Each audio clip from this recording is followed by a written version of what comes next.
Are you an intermediate guitar player? I will bet that you are. Could music theory help you? I'll bet it could. Join me today as I share the theory that helps intermediates the most. So stay tuned.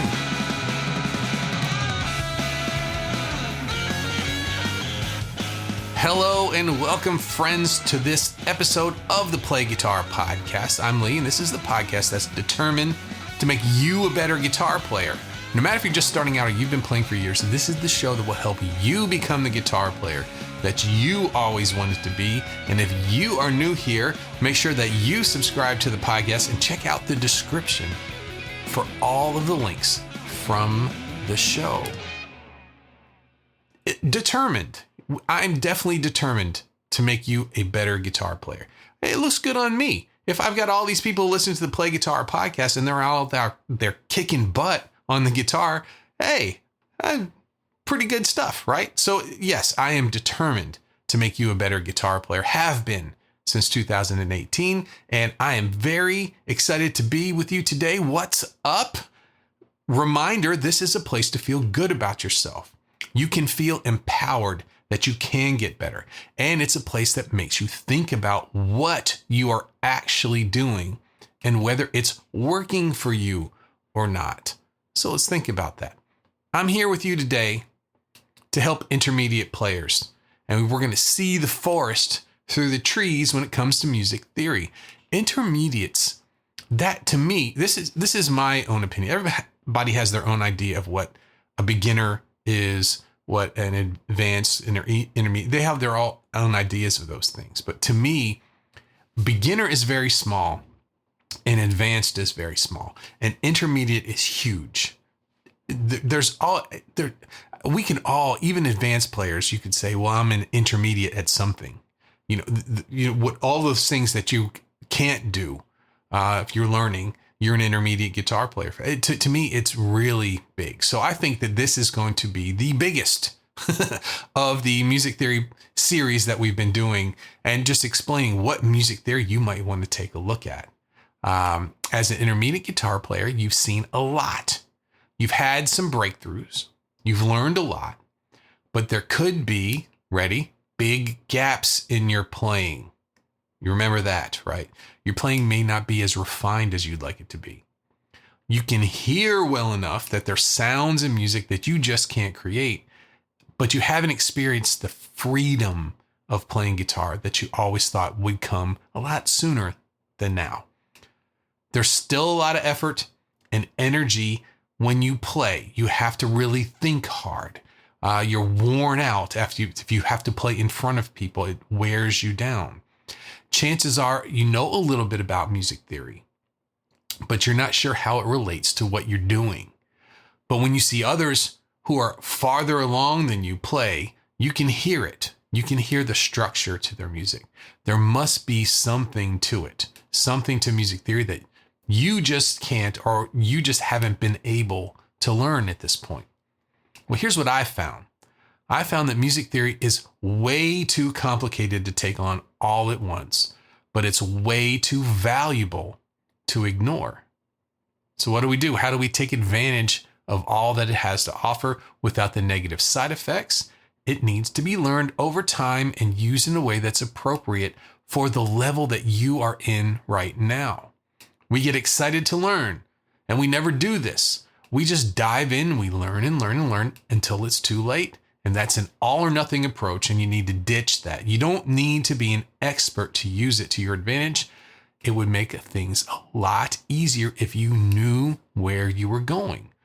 That way you could see what's important to learn now and what can be worked up over time. And that's why this series is designed as an overview. I'm not getting into the nitty gritty. I'm showing you a roadmap to guide you through the fascinating world of music theory without getting lost in all of it.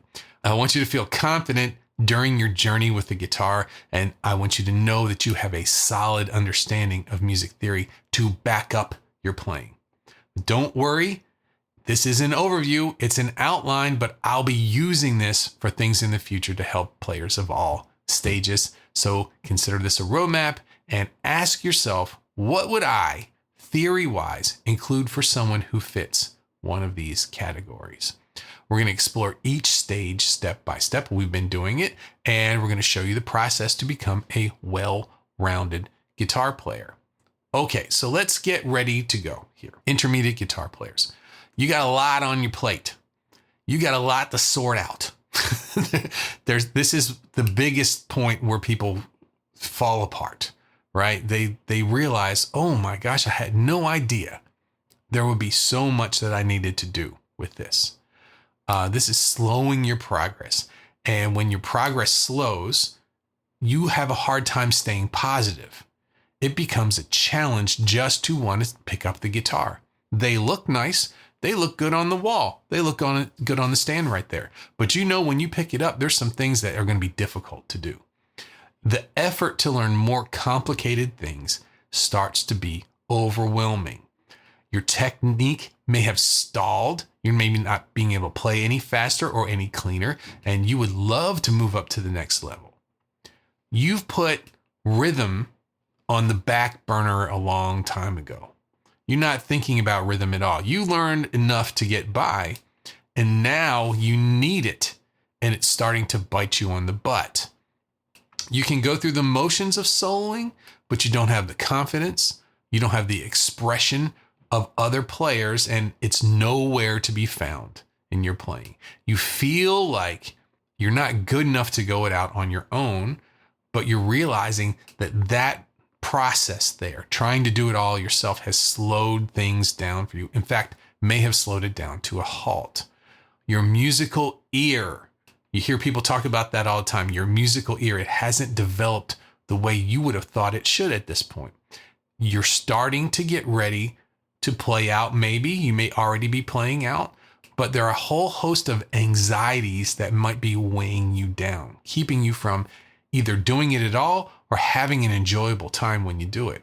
Today, I'm going to go over this. I'm going to go over this music theory map that I have for you. Don't let this get past you. This is important, especially for intermediate guitar players.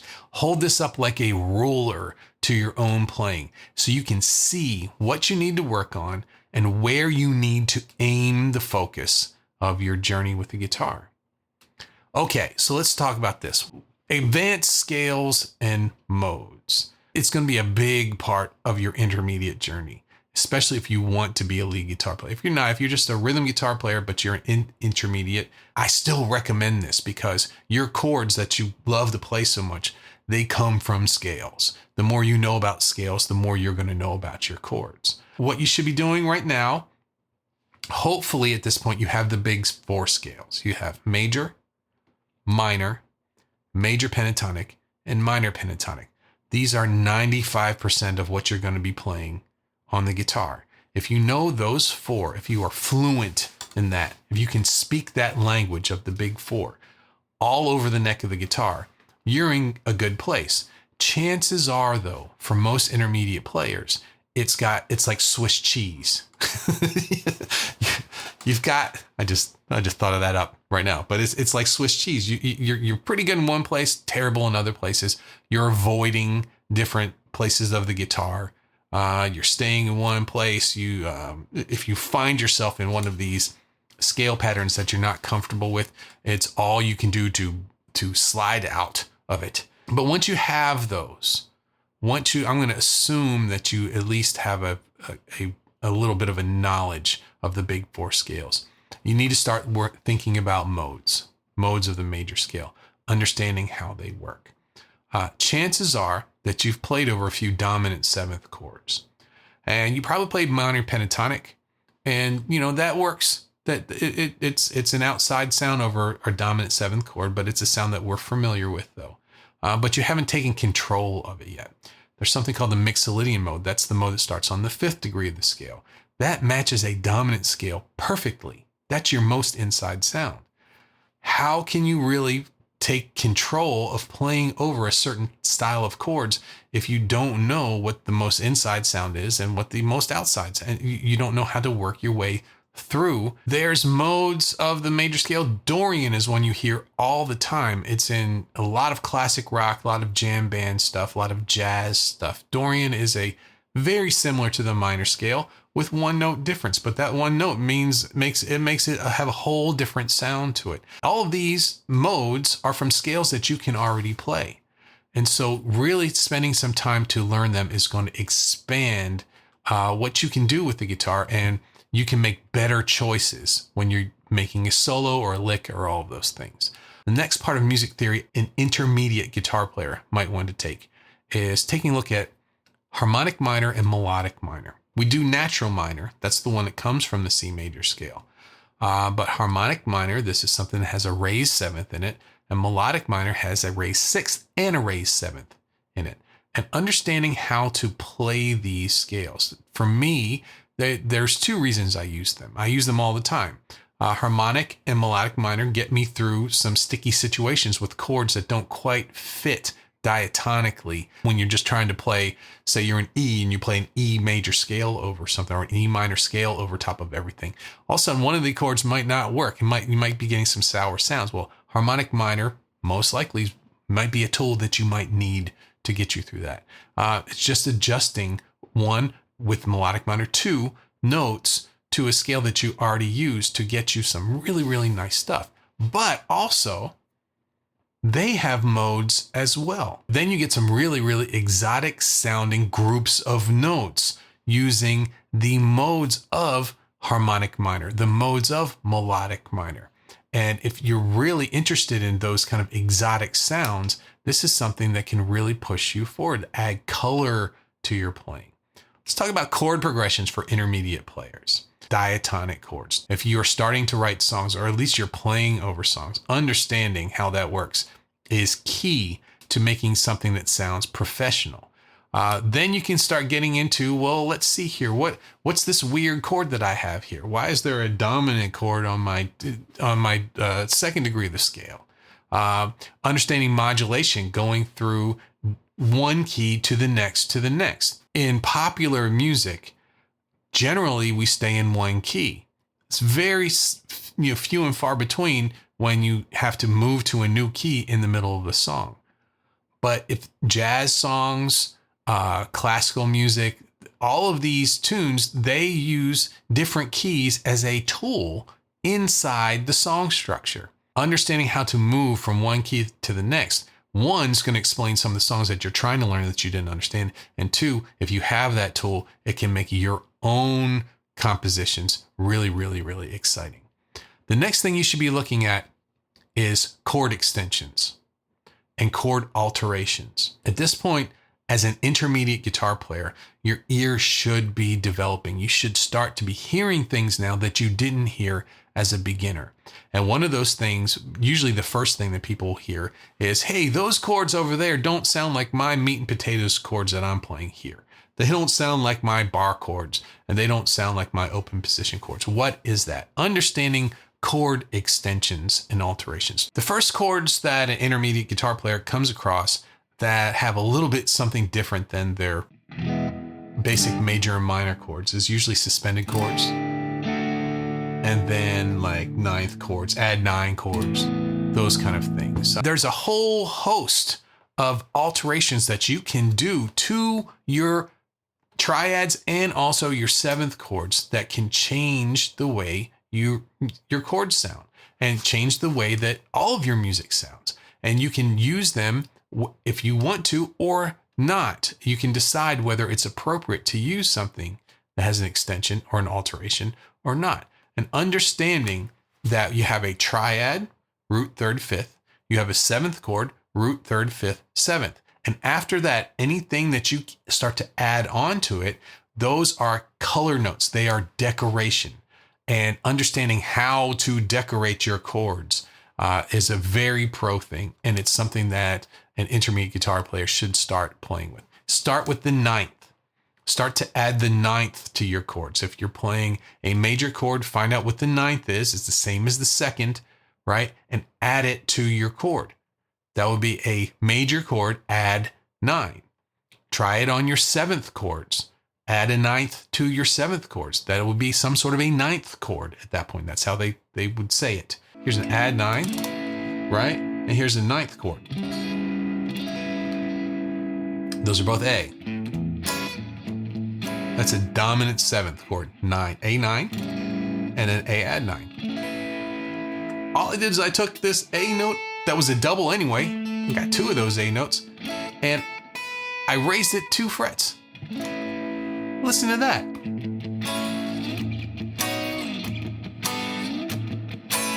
You get all sorts of cool sounds with these things. Start to experiment and look up and try and figure out, how can I take the chords that I already know and start to change them a little bit. Let's talk about rhythm for the intermediate guitar player. Rhythmic concepts. We'll talk about some advanced rhythmic concepts in a second if you want to push yourself. But I would say a lot of the intermediate guitar players that I've seen have a lot of Swiss cheese in their rhythm playing as well too. They can play quarter notes really well, eighth notes really well, 16th notes. If it's all 16ths, usually they rush them, right? So rushing means you start to play them a little too early. So it's da da da da da da da. They speed up too much. So getting your timing down as an intermediate guitar player, that's the first thing I would look at. Second is if you don't understand how to play triplets, if you don't understand syncopation, you don't understand odd time signatures, I would start to look at these things. I would look it up. Well, what can I do to learn rhythms better? What are the things that I need to know? Then put them as part of your daily practice. Once you have all that down, the next thing I start to work on is groove. And some people think, oh, groove, it's just feeling. It's the way you feel when you play. Well, yeah, it has a little bit to do with that, but it's really the manipulation of notes and playing them a little bit off of perfect, right? Playing a little early to get kind of an edgy kind of sound, or playing them a little late to have a laid back sound. But doing it in a way that you intended for that to happen, not just having it sound wrong. There's reasons, you have a reason why you would want to lay back on the beat or maybe jump ahead on the beat a little bit. So understanding what you can do to make grooves that sound appropriate for the style of music you're playing. Then you start talking, then you can get more advanced polyrhythms, playing 2 rhythms on top of each other. There's all sorts of things you can do, but those are the ones that I would getting a solid sense of groove and timing. If I was a struggling intermediate lead guitar player, the next thing I would work out is melodic themes and motifs, understanding how a little bit of repetition draws the listeners in. I'd also start working on sequences, being able to play things that sound melodically interesting, even when you don't feel it.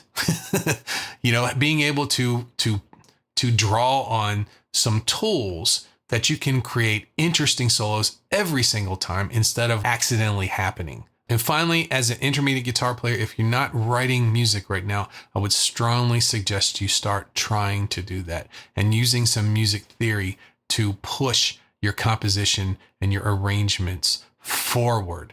Understanding the structural elements of a composition, the intro, verse, chorus, bridge, how you can arrange them differently, put these in different ways, listen to your favorite songs, see what they do. Maybe you can take some ideas from those. And then changing the harmony in your songwriting, arranging also for different instruments.